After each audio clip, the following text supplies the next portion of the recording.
Magandang araw ng Lunes, mga moms! Panibagong araw na naman para magpasalamat, kaya thank you Lord sa lahat ng mga blessings. Eto nga po't isi-share ko sa inyo yung niluto ko kahapon. Dahil araw ng linggo, abay syempre, meron tayong gulay na ginisa lang. Napakasimple nga lang po nito. Eto nga po pala yung ni-request ko sa asawa ko na bumili siya ng toge na medyo mahahaba. Eto nga po yung nakalagay, green bean sprout.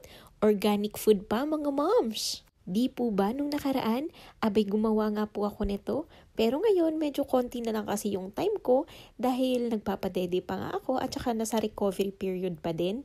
Kaya eto mga moms, yung aking mga sangkap.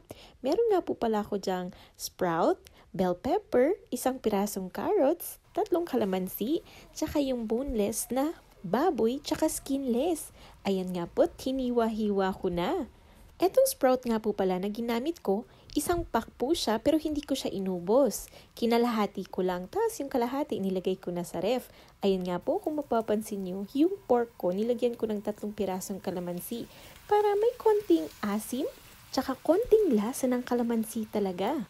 At eto na nga po mga moms, ginisa ko na siya, naglagay lang ako ng konting mantika, tapos nilagay ko na yung bawang tsaka sibuyas. Abay syempre, sinunod ko na rin itong ating baboy. Pagkaraan pa ng ilang minuto, ayan na nga po, tinimplahan ko na rin siya. Salt and garlic, tapos paminta, tapos naglagay ako dyan ng teriyaki sauce. Tapos kung napansin nyo kanina, meron nga pong fish oil. Abay, nung kumulo pa nga po konti, eto na nga po, dinagdag ko na itong bell pepper. Alam niyo po ba na medyo nagmura na ngayon ang bell pepper, kaya nakabili kami ng 1 piraso.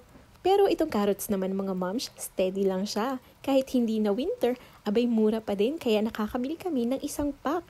Sa 1 pack siguro mga 10 yung laman nun. Marami talaga siya, tsaka hindi siya namin mabilis maubos. Siguro umaabot talaga ng 2 linggo.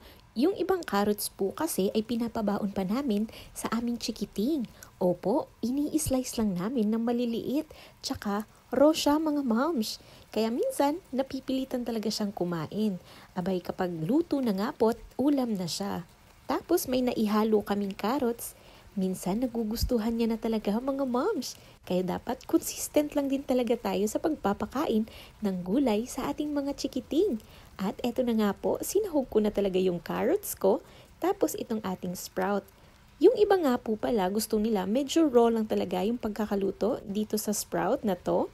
Depende na lang din po talaga kung paano nga ba natin lutuin itong ating toge. Ako po kasi, gusto ko yung medyo crunchy pa, pero this time, medyo niluto ko talaga siya. At eto nga po't naglagay na rin ako dyan ng ABC sweet sauce. Abay, isa yan sa mga paborito ko mga moms. At dahil templado na rin talaga siya, tinakpan ko na nga lang po, tsaka konting kulo pa. Tapos ready na nga po. O diba, napakadali lang talaga mga moms. At eto nga po, meron pa kaming sabaw na natira nung nakaraan, kaya ininit ko na. At dahil nakaset na rin ang ating table, at meron na tayong mainit-init na kanin, kaya tara mga moms, kain po tayo!